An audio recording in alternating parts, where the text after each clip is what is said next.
China में young population कम होती जा रही है और बूढ़े लोगों की पॉपुलेशन बढ़ती जा रही है। हालात कुछ इतने ख़राब हैं कि कुछ समय बाद चाइना की 39% पॉपुलेशन अपनी जॉब से रिटायर्ड हो चुकी होगी।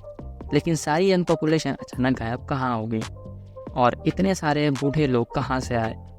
नमस्कार दोस्तों, आप देख रहे हैं ट्रेड तत्व और आज की इस वीडियो में हम जानेंगे कि चाइना में बूढ़े लोगों की पॉपुलेशन कैसे बढ़ रही है।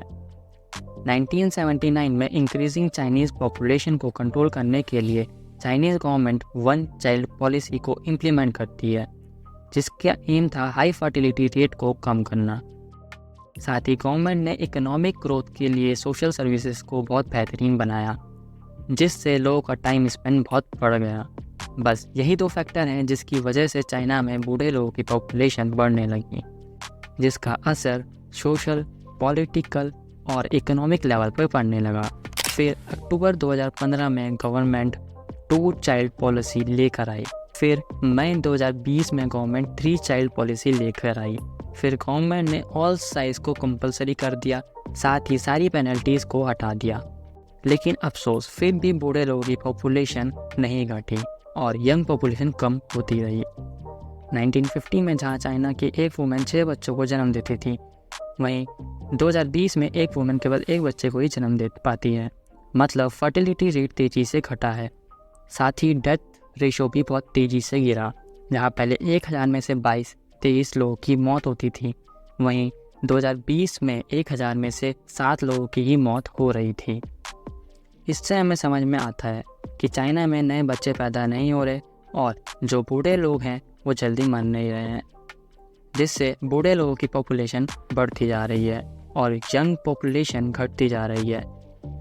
इकोनॉमिक ग्रोथ के साथ चाइना में सोशल डेवलपमेंट भी हुआ, लेकिन इसी के साथ smoking, alcohol consumption, unhealthy diet और स्ट्रेस भी बढ़ने लगा, जिसका नतीजा ये हुआ कि कपल्स में फर्टिलिटी रेट तेज़ी से घटने लगा।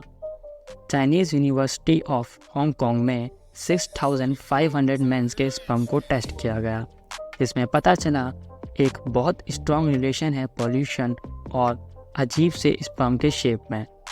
रिसर्च में ये बात क्लियर हो गई कि एयर में कुछ हार्मफुल पार्टिकल्स हैं जो शरीर में जाने के बाद स्पर्म के डीएनए को कुछ हद तक चेंज कर देते हैं, जिससे मेल के स्पर्म काउंट में कमी आ जाती है। ये भी एक रीज़न है जिस वजह से यंग पॉपुलेशन का फर्टिलिटी रेट डिक्रीज़ हो रहा है। इंडिया में जहां 100 फीमेल्स पर 101-102 मेल्स होते हैं, वहीं चाइना में 100 फीमेल्स पर 103-104 मेल्स होते हैं। मतलब वहां लड़कियों की पॉपुलेशन बहुत कम है। इसके पीछे एक कारण है वहां के पुराने लोगों की सोच। चाइना में पहले बॉयज़ को ज़्यादा इम्पोर्टेंट माना जाता था, सेम जैसे पहले इंडिया में माना जाता था। और आज भी चाइना के रूरल एरियाज़ में लोगों की यही सोच है, जिस कारण वो लड़कियों को पैदा होते ही मार देते हैं। ये भी एक रीज़न है जिस वजह से चाइना में लड़कियों की पॉपुलेशन कम है। अब देखते हैं कि इस बूढ़ी पॉपुलेशन का असर चाइना पर क्या होगा। ज़्यादा बूढ़े लोगों के होने की वजह से वर्क फोर्स कमज़ोर होगी, जिससे चाइना की इकोनॉमी पर नेगेटिव इम्पैक्ट होगा। बूढ़े लोगों में क्रोनिक डिजीज़ जैसे कैंसर, हार्ट डिजीज़ और डायबिटीज़ की प्रॉब्लम बहुत तेज़ी से फैल रही है। चाइना में अभी इन बीमारियों के 300 मिलियन मतलब 30 करोड़ पेशेंट हैं, जिनमें से आधे 65 से ज़्यादा उम्र के हैं। जैसे जैसे चाइना की इकोनॉमी बढ़ेगी, वैसे वैसे उसे ज़्यादा वर्कफोर्स की ज़रूरत होगी, लेकिन बढ़ती बूढ़ी पॉपुलेशन की वजह से वर्कफोर्स में कमी आएगी, जिससे चाइना की इकोनॉमिक ग्रोथ स्लो हो जाएगी। 2017 में चाइना में वर्किंग पॉपुलेशन, ऐसे लोग जिनकी उम्र 15 से 64 ईयर्स के बीच हो, इनकी पॉपुलेशन 988 मिलियन से ज़्यादा थी। लेकिन 2017 के एंड में ये घटकर 90 मिलियन हो गई, जो एक चौंका देने वाली चीज़ है। हमेशा फास्ट सक्सेस के पीछे नेगेटिव इम्पैक्ट भी छुपा होता है। ऐसा ही कुछ चाइना के केस में भी है।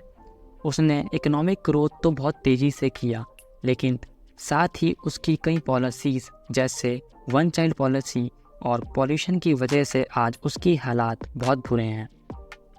तो दोस्तों, अगर आपने इस वीडियो को यहाँ तक देखा है तो धन्यवाद।